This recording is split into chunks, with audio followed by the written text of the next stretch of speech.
Today on the Topic Show, Bud Light last night tweet mostly fails. Libs of TikTok goes viral for sharing statistics on trans shooters. Vivek also goes viral for sharing some interesting news on trans shooters as well. Tucker Carlson on Ukraine killing a U.S. journalist and getting another $60 billion from the United States. Disney board fight could cost over $70 million, and nearly 400,000 refrigerators are being recalled. All of that, much more on the Topping Show.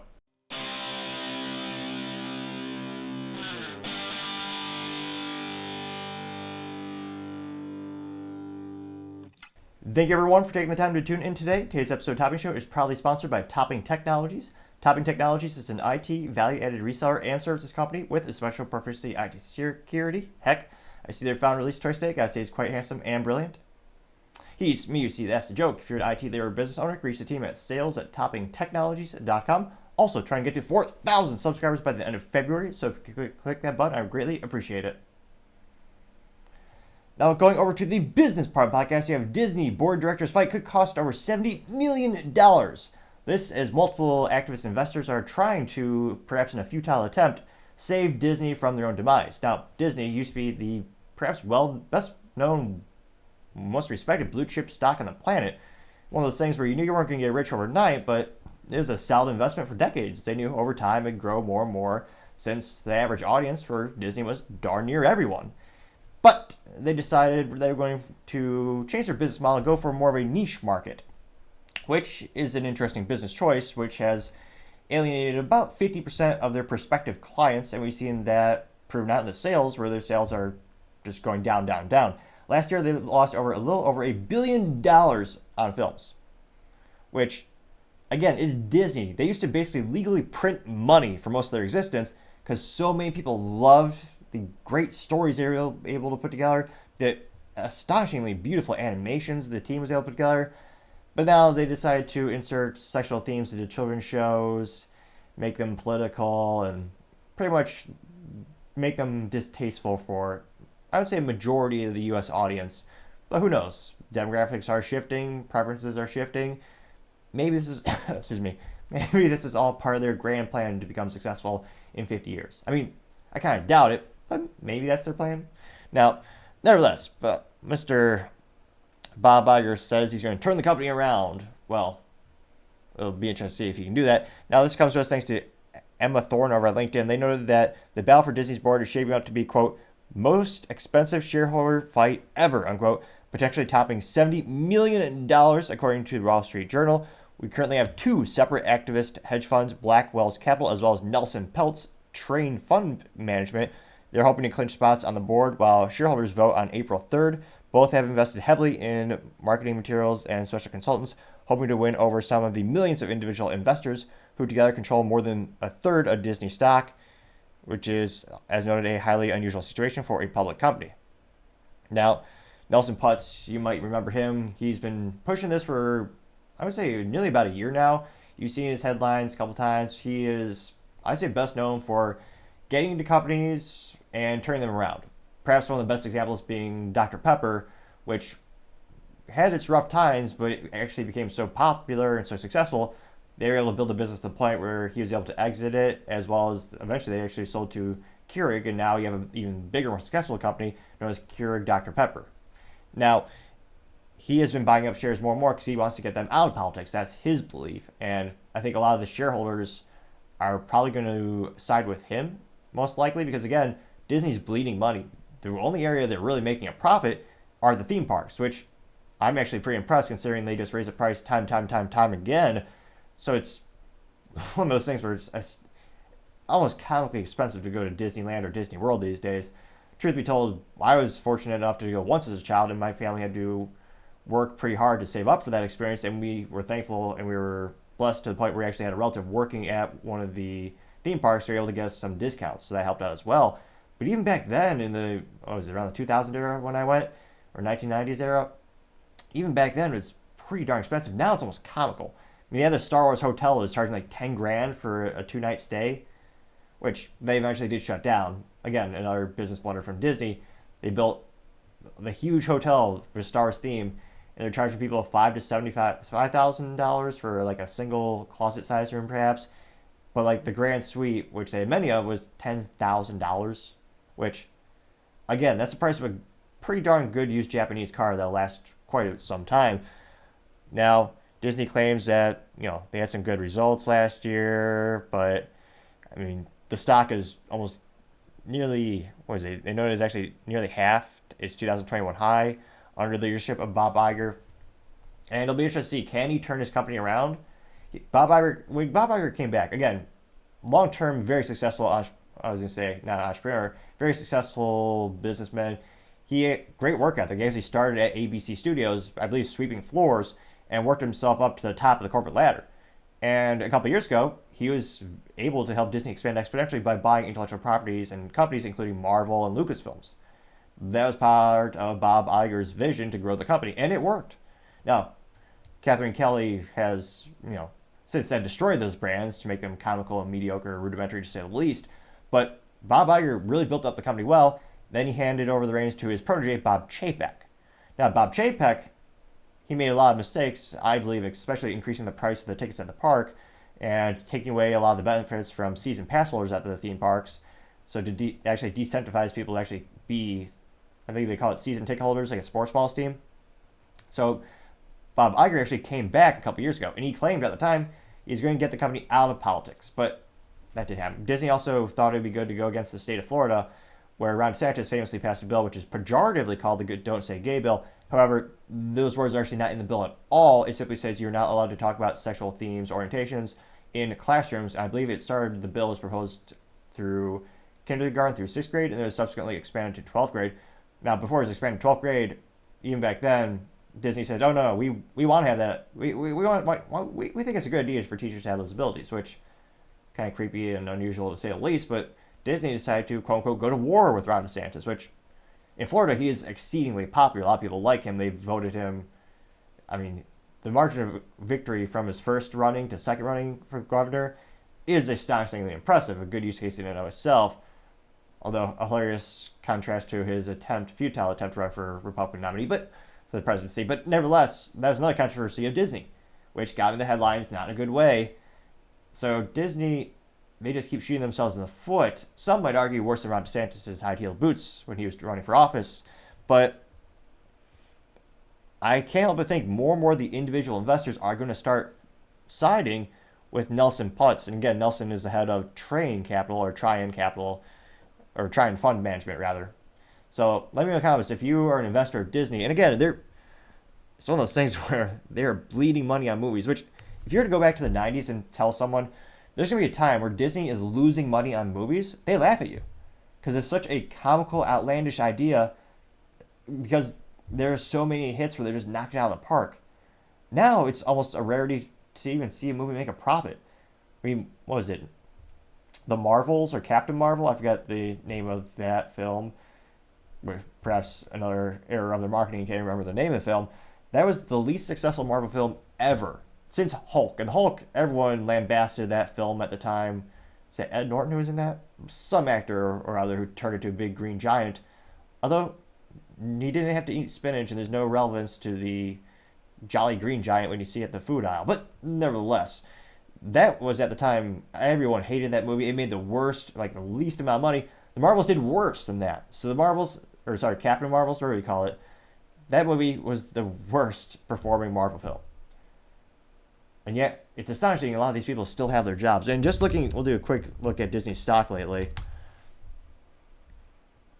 And there's still, I was going to say, another issue is they still haven't broken a profit on the streaming platform, which the streaming wars are becoming ever more competitive, with more and more studios and intellectual property holders starting their own streaming platforms.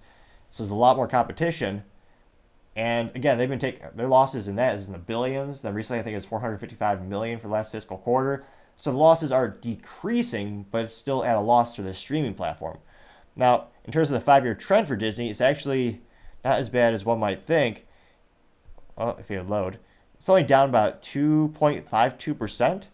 And recently, the stock has been going up, actually dramatically, as they have been also known by cutting costs. Let me see here.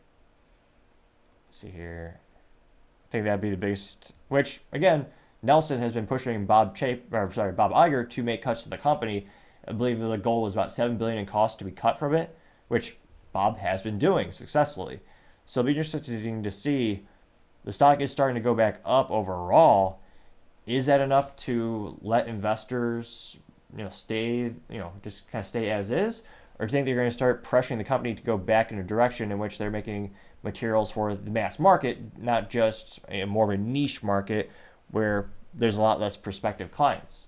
Now, let me know in the comments, when's the last time you actually paid to see a Disney film or movie or TV show? And do you think they're moving in the right direction? Or do you think it's still going to be a rough year for Disney? As always, be fascinated to hear what you have to say.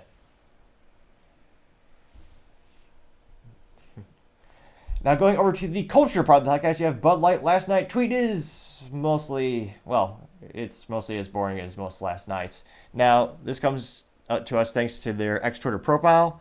And Bud Light, they said, quote, last night was a movie. And it says hashtag easy wishes.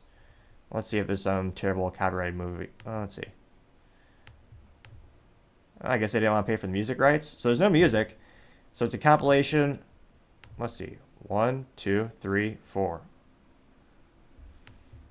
And I don't know if this is a Bud Light marketing idea or just someone who doesn't know how to do any video editing at all. But they simply, it's a 15-second clip, but it's just 1, 2, what is it? 1, 2, 3, but it's just 3 images in a loop for 15 seconds. So I'm not quite sure what the purpose is in terms of, I guess it gets you to talk about it because there's no music, you think it's broken. Kind of like how sometimes when you see an advertisement and it's a visual or it's a video advertisement, if it's in black and white, it actually gets people's attention because that is so rarely used in modern media. So perhaps that's their idea behind this. But it looks like one of the Manning brothers holding a Bud Light, which interestingly enough, the Bud Light bottle is open, so it's insinuating it has been sipped upon. And he's arm wrestling some guy who looks like the Hulk on steroids. His arms are probably bigger than most people's thighs. And then you have the Bud Light genie, which I believe the youth would refer to this as a douche in terms of the kind of almost like a Louis Vuitton tracksuit or something like that. And then you have the gentleman, what is that, musician? Oh no, the Google. It looks like the Post Malone guy with the tattoos, who is not sponsored by the U.S. Postal Service. That was kind of my first thought when I heard about Post Malone. I thought there was some type of partnership there. No, he's not in fact sponsored by them. That, seems like that should be just right off money or easy money, so they should do it. But no. Now, in terms of statistics for this video of 3 pictures, and they say last night was a movie. Seems like a really boring movie. And again, Manning, I want to say, he just wears the same lazy sweater. Interestingly enough, it is more of a greenish tinge, whereas most of the materials historically seem to be blue, which I thought would actually be more on brand for these commercials since it's a Bud Light commercial. But nevertheless, they tend to be arm wrestling. Another picture is some guy, what is this, easy, vaping, which I know that's very popular, so interesting they're promoting that. And what the heck is this? Some girl taking a finger to put her lip up so you can see that she spent a copious amount of her income on, what are they called, the bling bling teeth. Teeth that have been bedazzled with diamonds and precious metals. And it looks like the Bud Light genie guy in the background is smiling.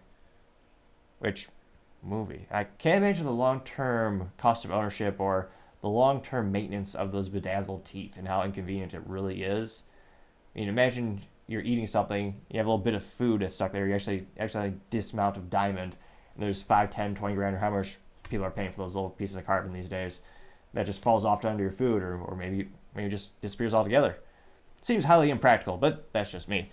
Now, within 24 hours, it looks like it got 10,000 views. I wrote this down earlier this week, and 156 likes, which is not terrible for Bud Light. This is one of the few ones where they're not just giving stuff. Oh wait, they say easy wishes, so they are giving away stuff for free. Never mind, that's probably why there's a couple likes, whereas usually there's very, very few. And the first comment comes from Claudia Amory. She says, "Is it still going?" And she did the hashtag easy wishes. And Bud Light said, "It sure is." Going to her profile, she's got 355 followers. And she is mentally vacuous. Everything about her is free crap. Anything. Beer, candy bars, what is this? T-shirts. And she reposts everything Budweiser, which I don't know if they're paying her like to be a brand ambassador or something, but she's reposting everything for Bud Light and Budweiser. Like, consistently, that's all she's doing. So I'm scrolling through her timeline. We've got 1, 2, 3, 4. It took me like 10 different Budweiser and Bud Light retweets. And then I got to one where she wants to, what is this? You can win a gift card to some type of grocery store. So again, these people are mentally vacuous or just want free stuff. It's also an unauthorized or unverified account. Now, the first, and no one liked that. Bud Light did respond, so they kind of half-assed their social media team. They did respond to her, so they interacted with this, I would say, prospective fan or client, but let's be honest, she just wants free crap.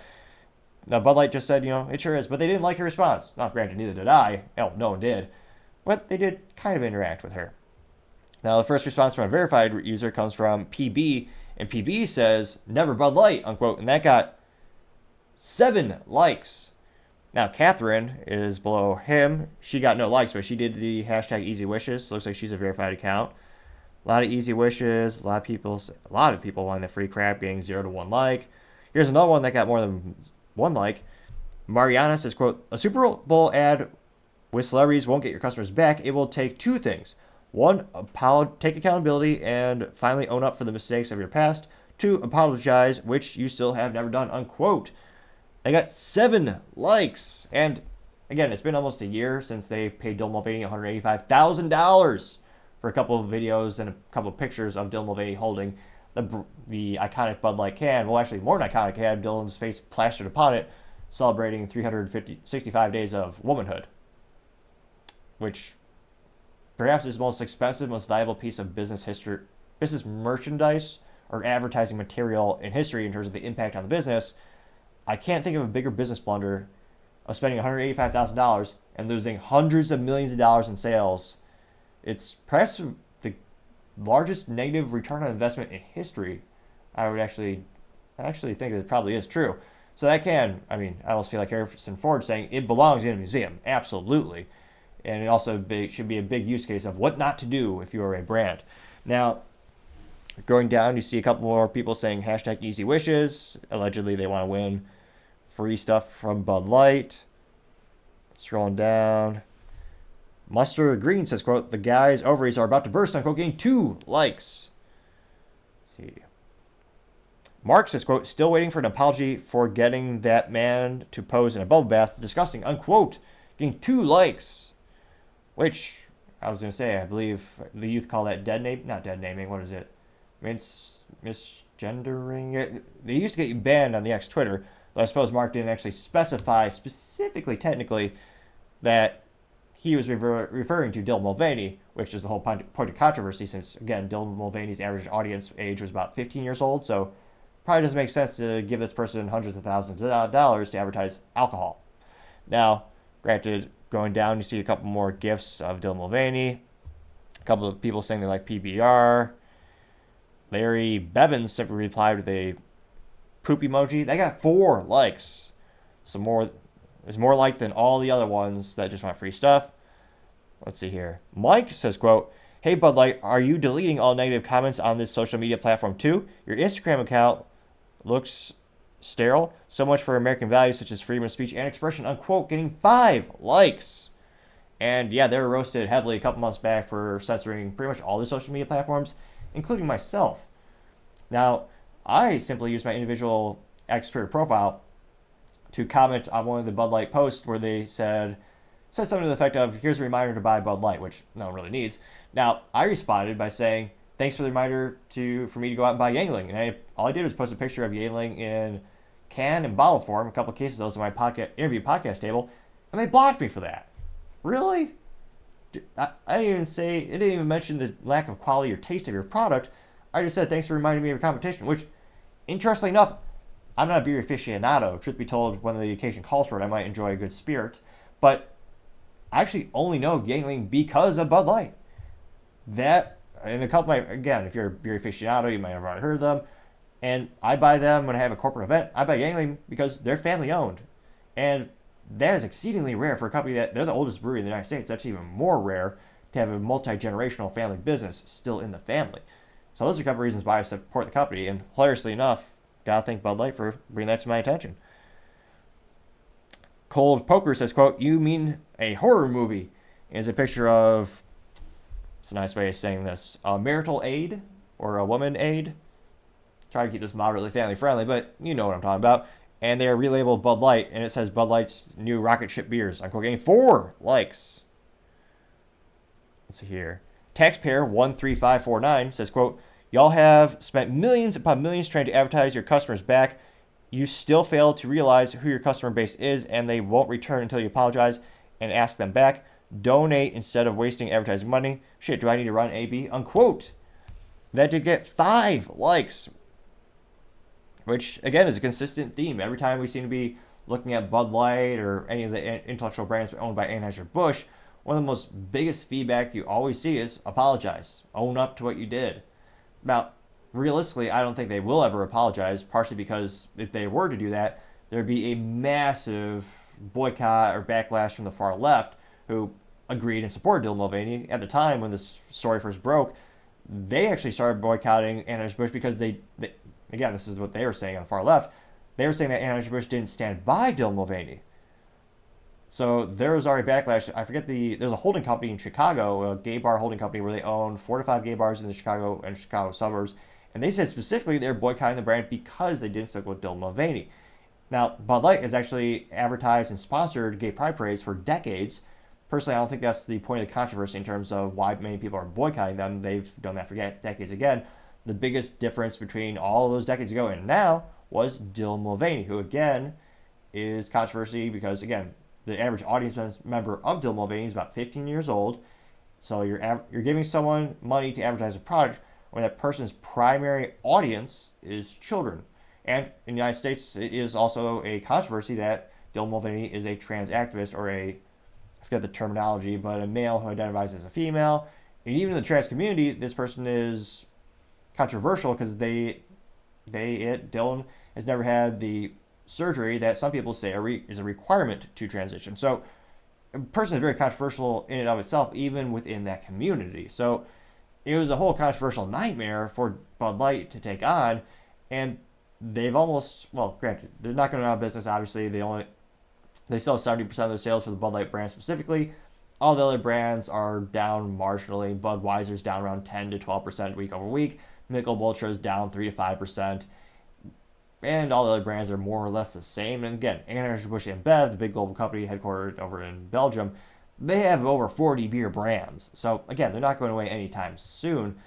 But for that specific brand, Bud Light, they had a huge kneecapping to their sales. And it'll be interesting to see what's the long-term ramifications. I mean, will they ever apologize? Probably not. Will their sales ever really come back this year? I mean, they're spending a lot of money on marketing. They're putting money into things that would be perceived as more conservative. They're putting money into the UFC with I believe it's a $100 million deal with them. You have them sponsoring I would say more politically in the middle, Shane Gillis, stand-up comedian. So, and they're putting a lot of money behind these folks. So it'll be interesting to see, I mean, at what point, if ever, do people forgive Bud Light, or is the Bud Light boycott just permanent and there's no way they're going to get those old customers back? They're just going to have to try to find a new audience for their product. I mean, let me know in the comments, when was the last time you actually saw someone drink a Bud Light, not ironically, and would you ever buy one yourself? As always, be fascinating to hear what you have to say.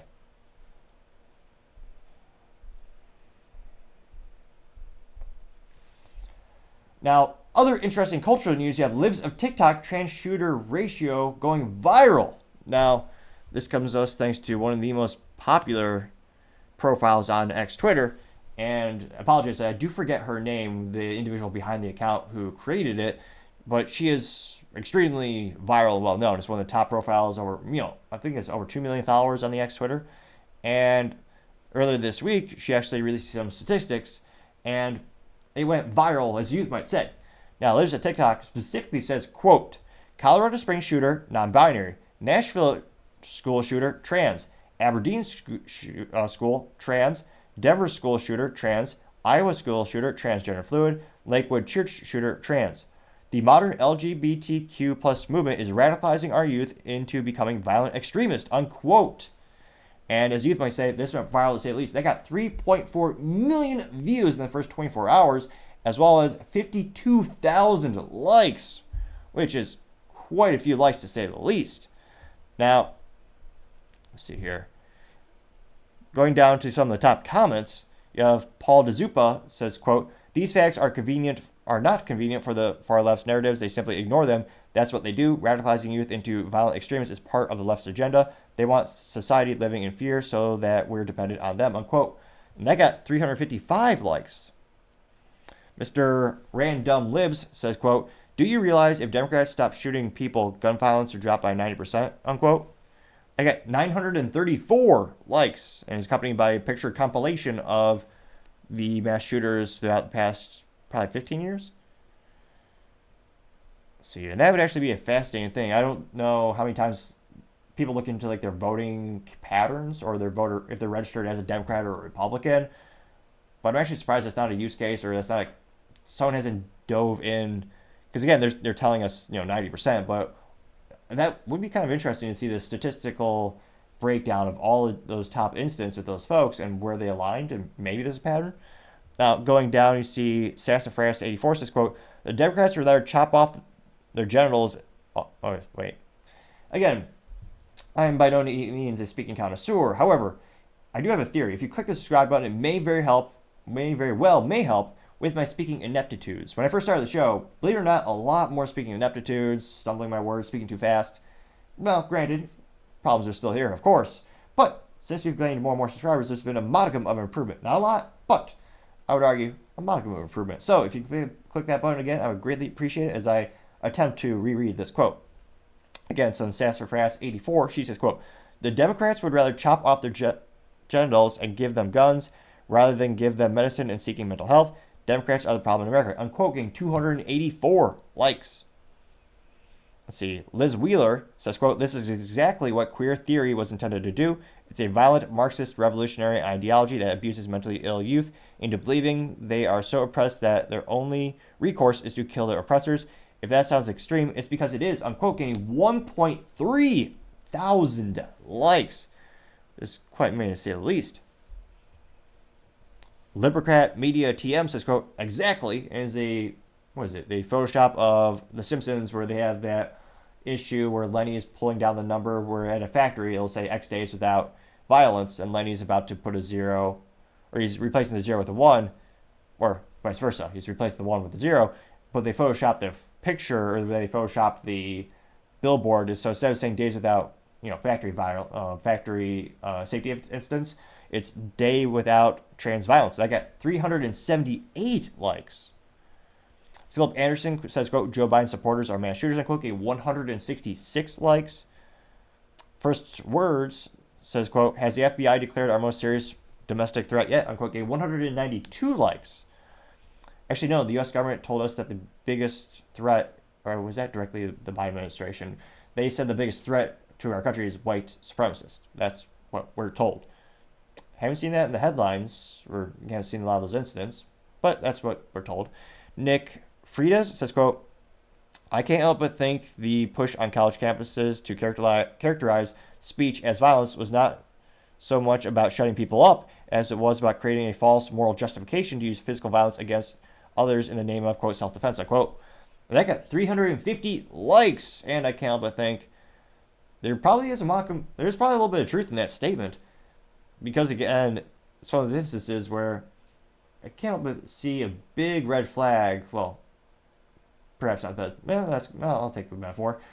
When you have students protesting someone like Ben Shapiro going to a college campus to speak, claiming that he's violent, claiming that Ben Shapiro is a Nazi, who, spoiler alert, he's an Orthodox Jewish man with very dedicated to his family, yet they all portrayed him as evil.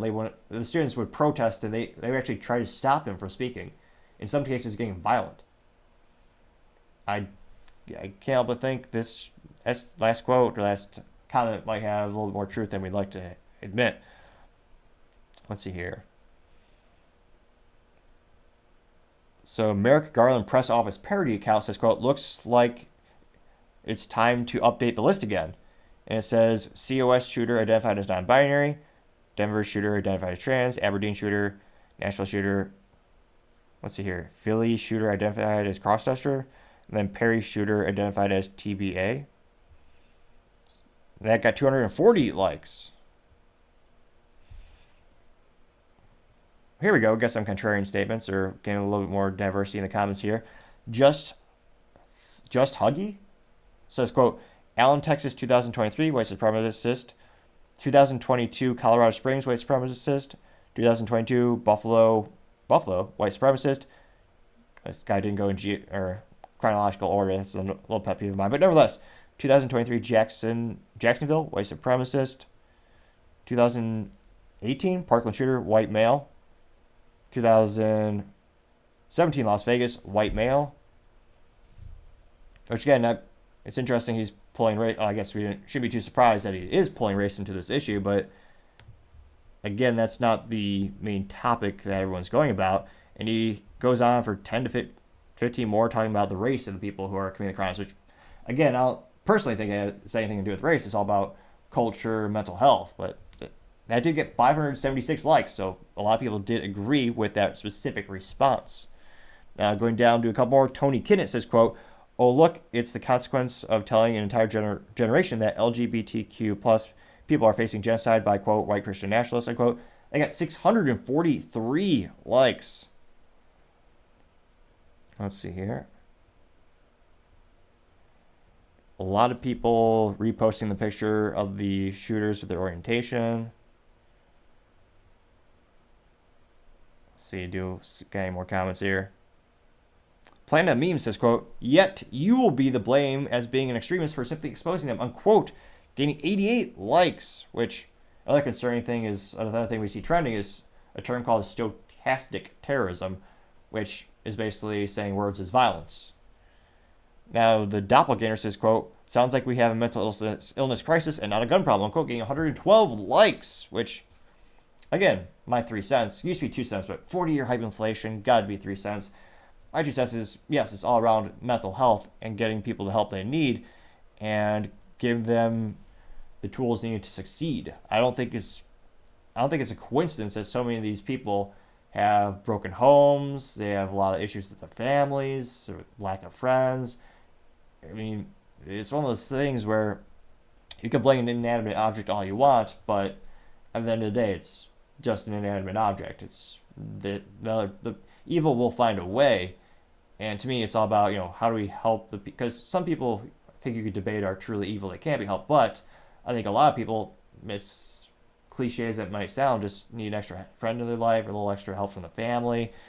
So it'll be interesting to see. I mean, at the end of the day, also another detriment to politics, just giving people extra resources, or talking about self-responsibility or community responsibility or culture responsibility, or having communities or religious affiliations come together to help each other out, to give everyone support, and work together so there's not so many issues, and you don't have individuals feeling angry, being alienated, outlined, being turned into an outlier. That's not an easy way to win votes. You usually have to demonize the other side, turn into an attack on an inanimate object saying guns are evil. Unfortunately, politics seems to be a lot about virtue signaling left and right, as opposed to just actually, taking on things and talking about, what can realistically be done and what's the most effective way to solve the problem. So it'll be interesting to see, let's see here, what the result is at the end of the day in terms of, how does this issue long-term get solved, and,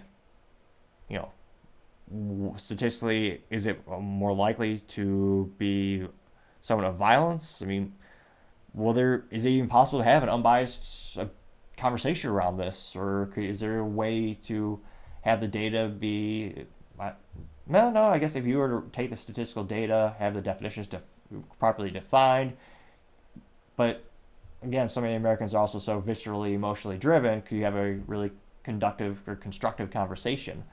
That's another controversy in and of itself. But let me know in the comments what your thoughts are on this data, and what do you think will be the long-term outcome. As always, be fascinating to hear what you have to say.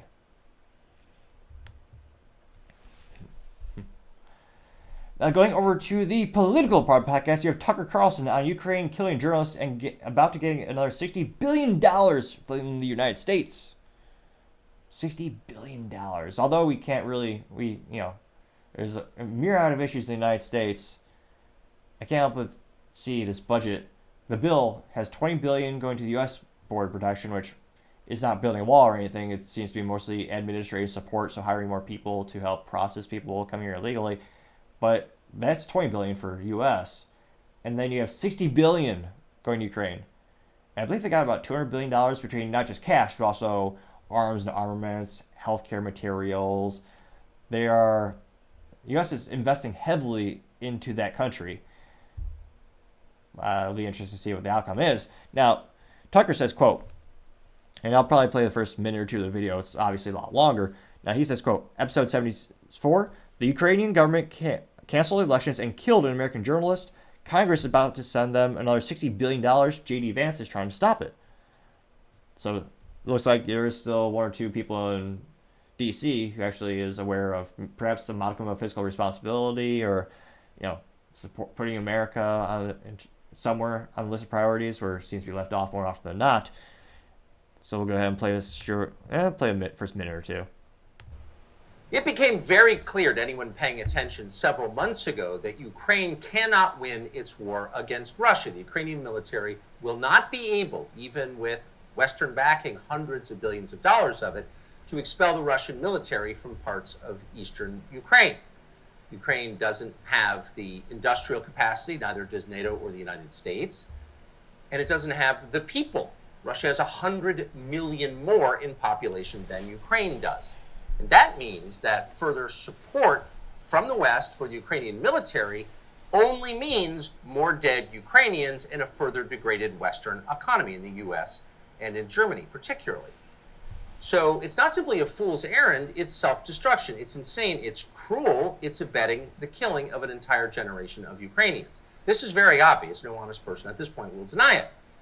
And yet somehow the United States Senate, which is always several years behind reality in its perceptions, just a few weeks ago, decided to send another $60 billion to the Ukrainian government, which is both corrupt and authoritarian. They've canceled elections, they banned an entire Christian denomination, and then they killed an American journalist for noting any of this. And yet, the United States Senate proposed, under Mitch McConnell, a plan to send another $60 billion to Ukraine. Well, imagine the surprise of all rational people around the world to wake up this morning and discover this could actually happen. And so with that in mind, we thought it'd be worth talking to one of the very few Republican senators who's bothered to make the counter case. And that would be J.D. Vance of Ohio, who joins us now from the United States. Senator, thanks so much for coming on. If you wouldn't mind telling us where this legislation is right now, what you expect to happen, and what you think should happen. Yeah, Tucker, so there are two big things that will happen here. So tonight we will clear a major procedural vote, or we won't. So this is really the best opportunity tonight to kill this legislation. Encourage everybody to do everything that they can, contact everyone they can to ensure that we actually do kill the legislation. It is very close. The Democrats have banded together with 17 Republicans. We only need 8 of those Republicans to flip their vote to kill this thing, and I think that we'll get at least one who will in fact flip their vote. So that's where it sits in the Senate. The second thing, and frankly the best opportunity we have to kill this, is in the House. And that's part of what I'm trying to do, is notify people about how bad this legislation is, so that after it clears the Senate, if it does, then it goes to the House, and the House has a real opportunity to at least make it better, but hopefully kill it. And I want to say just a couple of things here, Tucker, that are extremely important to know about this legislation. Number one is that it sends $61 billion to Ukraine to fund, as you said, a hopeless war in Eastern Europe that will decimate the Ukrainian population even more than it's already been decimated. So it's a terrible, terrible piece of legislation on the policy. The second thing I want to say, Tucker, though, is that it doesn't just fund Ukraine in 2024. And this is the most important point. It actually funds Ukraine in 25 and 26. Now, what's the problem with that? Say, for example, that we have a new president in 2025. That president would be handcuffed by the promises that we are making in law to Ukraine today. If you go back to 2019, Tucker, to try to give you a sense of why this matters. In 2019, the U.S. House impeached then President Donald Trump on the theory that they had appropriated money to Ukraine and Donald Trump refused to send it to Ukraine. So if Trump is elected president again and become president on January of 2025, he will conduct diplomacy. And if that diplomacy does not include sending additional billions to Ukraine, there is a theoretical argument, a predicate, if you will, for impeaching Donald Trump because they have tried to tie his hands. And the final point I'll make on this, Tucker, is that the Washington Post has already said, based on leaks from inside the intel community, the purpose of this legislation is to tie a future President Trump's hands. We're not just sending billions to Ukraine in 2024.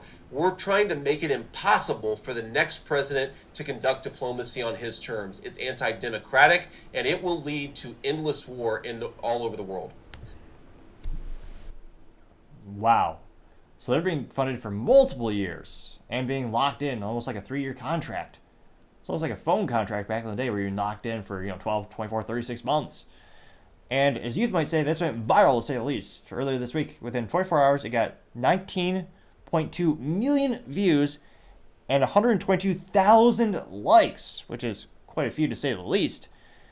And again, I can't help but think that's an astronomical amount of capital being, quote unquote, invested in that country. But perhaps I'm alone in this assessment. Maybe every American truly believes it's in our best national interest, and that's a great way to go spend money over there. I mean, I kind of doubt that, but let's go in the comments and find out. Well, the first one comes from, again, Paul Zupa. He says, quote, Ukraine is not a democracy, yet Democrat politicians continue to say it's a democracy. Why? Because they're liars. The truth is often simple.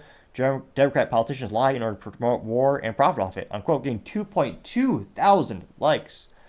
Luke Zaleski, our favorite leftist, well, not really favorite, I do follow him on the X Twitter, partially to ensure we get more diversity of thought and get some extra opinions that we might not normally see at the top of the results on X Twitter, since there's already going to be inherited confirmation bias or a little bit of bias of people who already follow Tucker Carlson, probably more likely to agree with him, as most people would if you're following someone on the left. More often than not, the audience that's going to be.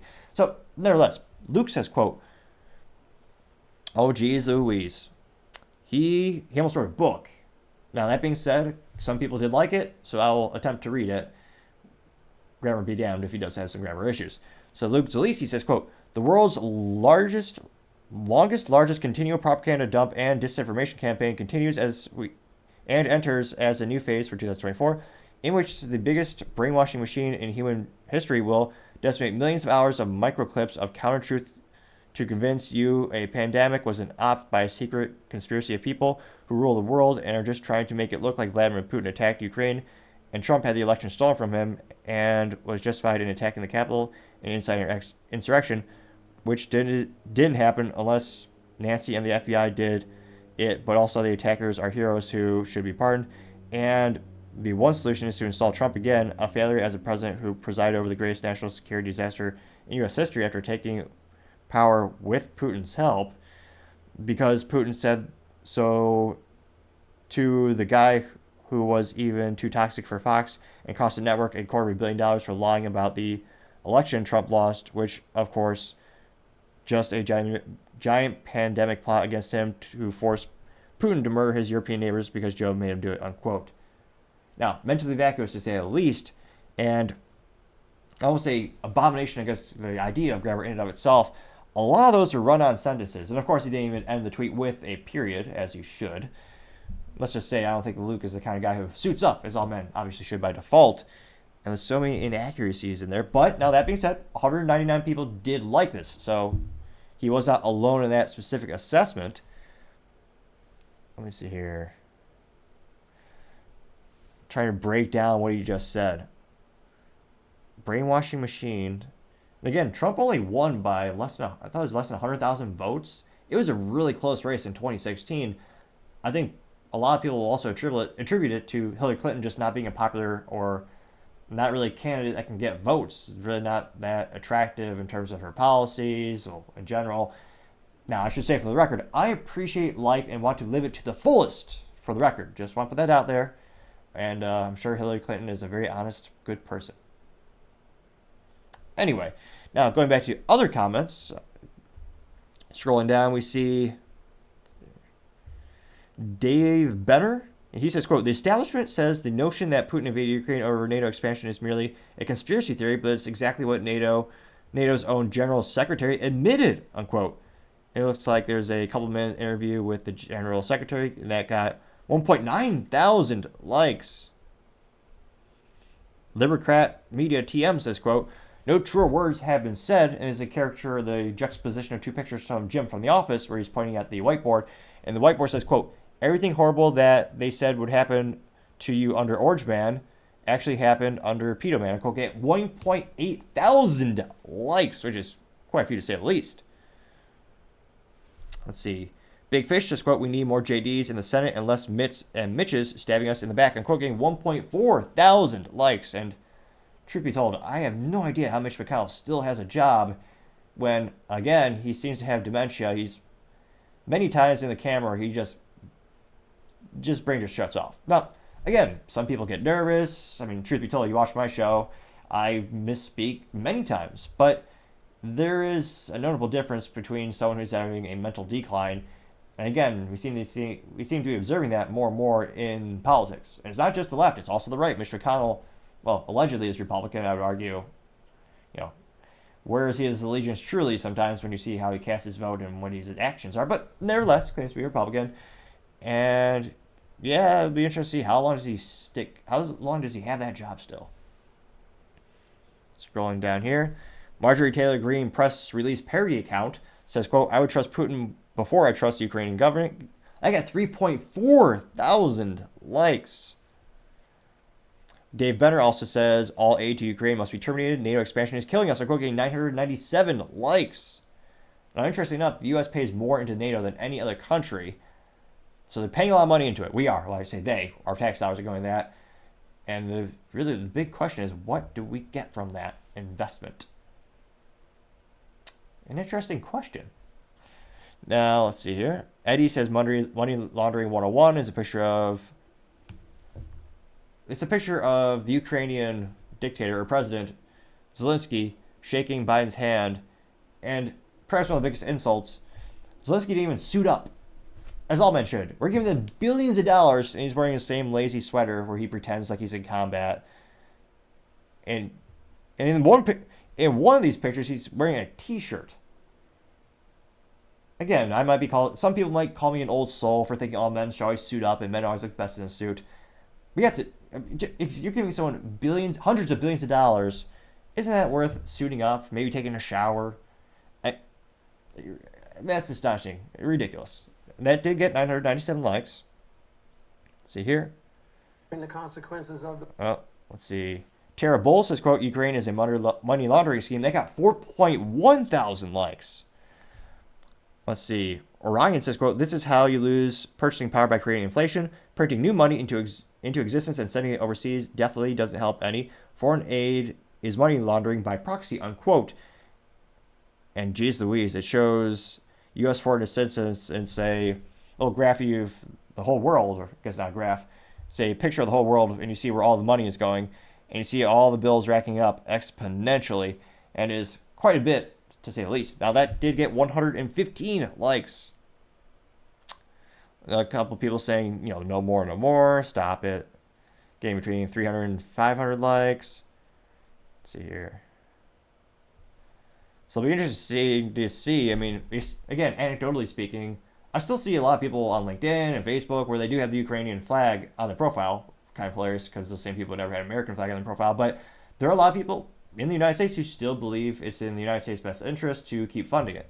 So there's still some public support. I mean, perhaps it's a confirmation bias where the information that I'm seeing more and more is that there's more people wanting to decrease or cut off that support. It'll be interesting to see if folks in D.C. really care about the public opinion, and do we get to that tipping point where a majority of Americans say, stop sending them money, or enough is enough, it's not in our best interest, what are we getting out of this? And I do think Tucker is having a positive impact on that particular viewpoint, especially when he interviewed Putin. So let me know in the comments, do you think we've sent them enough? Again, it's about $200 billion now between cash and physical resources over the past couple of years, with zero accountability and money disappearing left and right. But Let me know. Do you think we should increase the investment, decrease the investment, or stop altogether? As always, it'd be fascinating to hear what you have to say. Other interesting political news, you have Vivek on a trans shooter going viral on X Twitter. Now, this is thanks to Vivek's personal X Twitter profile. He is actually responding to an original post by Benny Johnson. Benny Johnson says, quote, the Lakewood church shooter identified as trans, the Iowa high school shooter identified as a radical rainbow activist, the Nashville shooter identified as a trans, the Colorado Springs shooter identified as non-binary, the Denver shooter identified as trans, the Aberdeen shooter identified as trans. One thing is very clear, the modern LGBTQIA plus movement is radicalizing activists into terrorists, and it's only getting worse, unquote. So that was the original post by Benny Johnson. That got 2.9 million views, and Vivek responded. Now, Vivek's response was, quote, trans is a mental health disorder, and it's a lie to dismiss this spat of tragedies as a mere coincidence, unquote. And Vivek got 1.2 million views in the first 24 hours of posting, as well as 39,000 likes. And it'll be interesting to see, perhaps one of the most polarizing or hot topics or greatest debates that we've been having is more and more people are starting to point out these instances where the shooters are identifying as certain sexual orientations.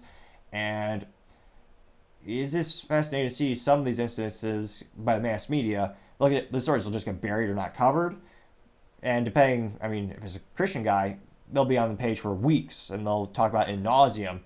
Perhaps the greatest evidence of a cover-up or refusing to release data to the public would be the Nashville shooter, where the manifesto was only released thanks to the investigative reporting at Louder Crowder. And there's rumors maybe someone on the police team, but someone in Nashville was able to get that information, the manifesto, to the Crowder team, and they were able to release majority of the manifesto, which is how we know how this person identified, how much hate they had in their heart for other people. And can't but see the contrast when you have like a cliche when there's a white guy and there's one of these shooting incidents. Within like 2 hours, you know his favorite Pepsi, or you know if he prefers Pepsi or Coke, because they'll go into all the social media, they'll release all that data. And yet in these other instances, they're stopping the data from being released, they're burying the stories. So let's see the comments and see what folks are thinking. Let's see here. Right Angle News Network, which A+ for marketing. I mean, their picture quite literally is in fact of the mathematical right angle, and the logo is right in it. Now they say, quote, it needs to stop being affirmed, and every single doctor and every single leader and official who signed off on these experiments being allowed to be pushed onto our kids should be thrown in jail for the rest of their lives. What we have done is allowed evil. Unquote, getting 69 likes. The Washington Times, oh, that's an ad. Which, again, I thought I'm paying for the premium, or I guess I have the verified profile for the topping show on X Twitter. I guess I need the XY Banana Falcon Super Premium where you don't see any ads at all. Marjorie Taylor Greene press release parody account says, quote, watch out Vivek, they might label you as ... They can go F themselves, these people need to know the truth. Unquote, getting 88 likes. Let's see here. Patriot Press says, quote, becoming trans is thought to be a fix-all solution for these people struggling with mental health. It's not. These are the products of big pharma's trans scam, unquote, getting 19 likes. Let's see here. Landon Best says, quote, stop using anecdotal evidence to score political points, unquote. And he included a, what is it, infographic? And they say mass shooters by gender status, 2018, 2023. And they claim there's 2,826 done by straight people and 3 by trans. But, I mean, in the original post, they just listed more than 3. And also, one of the dishonest things when it comes to a lot of these issues, when it comes to debates around such things as mass shootings and Second Amendment, is how do you define a mass shooting? Now, that's going to tell you a lot about the sample size and the data. In some of those cases, it's 2, which, again, a bad shooting where an innocent person's life is taken, 1 is too many. I understand that. You never want that to happen. Personally, I don't think the solution is to disarm the law-abiding citizenship. That's actually one of the worst things in history happen. Now, in some of those cases, they also include gang violence, which ironically are controlled by people who want to have the mass gun control laws. Now, if you have gang violence, where again, if you were to get rid of the 6 most violent cities in the U.S., the gun violence globally, in terms of statistics where the U.S. lines up, drops to basically the bottom to nothing. Now, I suspect that 2,826 incidents on this specific, let me see here, infographic or this chart, I suspect that a lot of them includes that, which gang-on-gang violence is an issue, but I don't, again, that's not the topic, the point of contention in the debate. So bring in some data. Now, that being said, 77 people did agree with that specific comment. So interestingly enough, we are seeing some contrarian statements seep in. Merrick Garland press release says, quote, time to have a discussion. And it's the Simpsons meme of, the principal saying, it can't be me, it's supposed to be the kids. And that got 48 likes. Let's see here. Trump.ai says, quote, trans terrorists, call it what it is, MSM, getting 12 likes. James Jeanette says, quote, you could not be more correct, getting 15 likes. Let's see here. A lot of funny Simpsons memes. Let's see here. Now, interestingly enough, as I scroll through these more and more, there's a lot less likes on the actual comments. Now, I don't know, perhaps that is because this is a very polarizing and controversial topic, but usually when we're looking at Vivek's feedback, usually it is I'd say 60 to 80% overwhelmingly supportive of his original statement, but also when it comes to the likes of the comments, they're usually in the thousands. Now, again, a lot of these that we're showing you, and again, I went top to bottom, including some folks that I follow, so even though they didn't get the top number of likes, it's contrarian statements and different opinions I think make the show a little more interesting. Now, these are getting between 60 and 100 likes. There's an advertisement from the Washington Times that got 693 likes. So that got more likes than the actual statement from Vivek. So it'll be interesting to see. This is perhaps one of the most polarizing topics in the United States these days. And it'll be interesting to see what's the long-term solution, what's the conversation around this. And it is cliche to say mental health, but I really think we need is community, religious help. Because I personally think that's when you have the best results, whether someone is, they don't have a job or they're struggling with working together as a community. My methodology or my thought is it's much more effective than having the government assist, which if you look at the data on how many people get on government programs and stay on government programs, I would argue that methodology is not working. So we need to try something different, increase other methods that could help them. And again, I think that people still need help. So it'll be interesting to see. Let me know in the comments, what do you think will happen with the story? Do you think, again, this is a really hot topic this week, but will it be gone by next week? Will this become a political topic when you have, in theory, there's supposed to be presidential debates this year? As always, be fascinating to hear what you have to say. Now, going over to the business blunder of the day, you have nearly 400,000 refrigerators being recalled.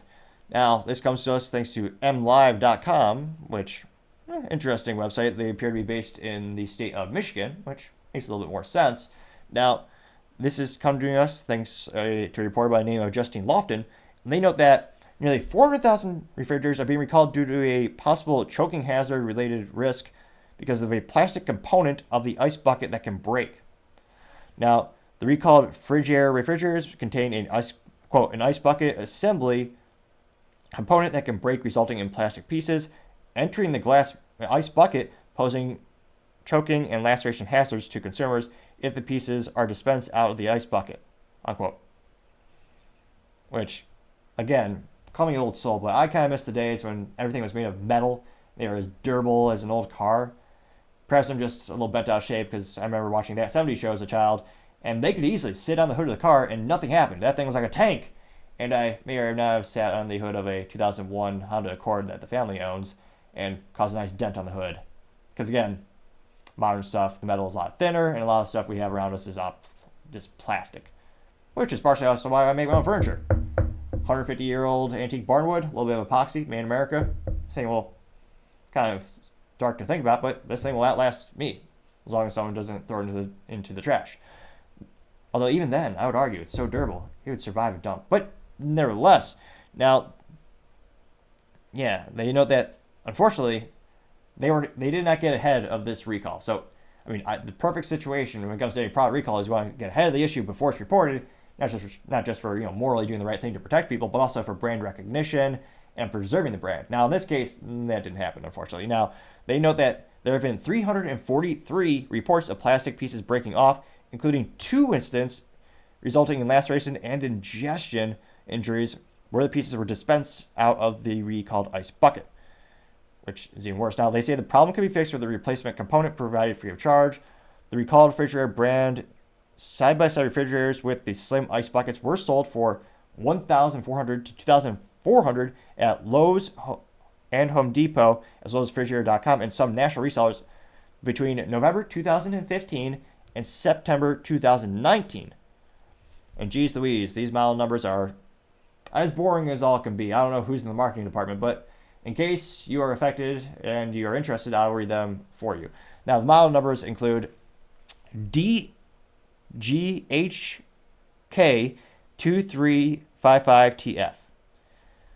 The other one is DGHX2655TF. Another one being recalled is FFSC232TS. Another one being recalled is FGSC2335TD. Another one being recalled is FGSC2335TF. Another one being recalled is FGSS2635TD. Another one being recalled FGSS2635TE. Another one being recalled FGSS2635TF. Another one being recalled FGSS2635TP. Another one being recalled is FPSC2277RF. Another one being recalled is FPSC2278UF. And yet another one being recalled FPSS2677RF. Yet another one being recalled LFSC2324VF. 1V, I misspoke there. VF. Followed by LGHK2336TD. Followed by LGHK2336TF. Followed by LGHX2636TD. And lastly, LGHX2636TF. Jeez Louise, those are the most boring model names on the planet. And I thought BMW was bad having their series where, again, they have car names, but they have a number of car names. Now, they note that the model and serial numbers are printed on the serial plate located inside the refrigerator compartment. The recall affects 383,240 units sold in the United States and 5,785 units that were sold in Canada. Now, they're saying consumers should immediately stop using the ice makers and contact Electrolux Group to request a replacement ice bucket assembly component free of charge. Now, they also note you can contact them at a toll-free number call, and that is going to be 888-377-7563. Again, that number, if you want to see if your unit is being recalled, is 888-377-7563. And they know they're open from 8:30 a.m. to 8 p.m. Monday through Friday. Or you can email them icebucketrecall@electrolux.com, spelled ELECTROLUX.com. Or, oh my gosh, they bought this domain. This is hilarious. Or you can go to www.icebucketrecall.com or frigidaire.com and click on the recall information. So that is kind of hilarious business brilliance. I'm actually surprised they were able to buy that domain. It perhaps was a domain that was just so long and unusual that no one had bought it yet, so they were able to get it at a discount. But nevertheless, having a recall of something where, again, appliances, the older you get, the more you start to realize, dear God, they cost that much? No wonder my parents never wanted to replace them. This is one of the more expensive things that you have to buy, and when things go wrong, it can be detrimental. Thankfully, this is not a mechanical major component of the product, so you could still technically use it as a fridge, just don't want to use the ice. But it's almost, in a way, worse because, again, it's being health-related, and unfortunately, a couple people have reported injuries. Now, thankfully, no one has passed away from the specific recall. But still, having an issue where lacerations and plastic pieces are breaking off, those refrigerators, that's got to be the business blunder of the day. Thank you, everyone, for taking the time to tune in today. Again, I'm trying to get to 4,000 subscribers by the end of February, so click that button. I greatly appreciate it. Also, sharing the video is a great way to help us build the audience, and giving a like or thumbs up or thumbs down or comment, great way to give me some additional feedback. Also, lastly, don't forget to take the time to tell your family, tell your friends, tell your coworkers, heck, tell your enemies, tell anyone and everyone. Just stay safe and fight the good fight.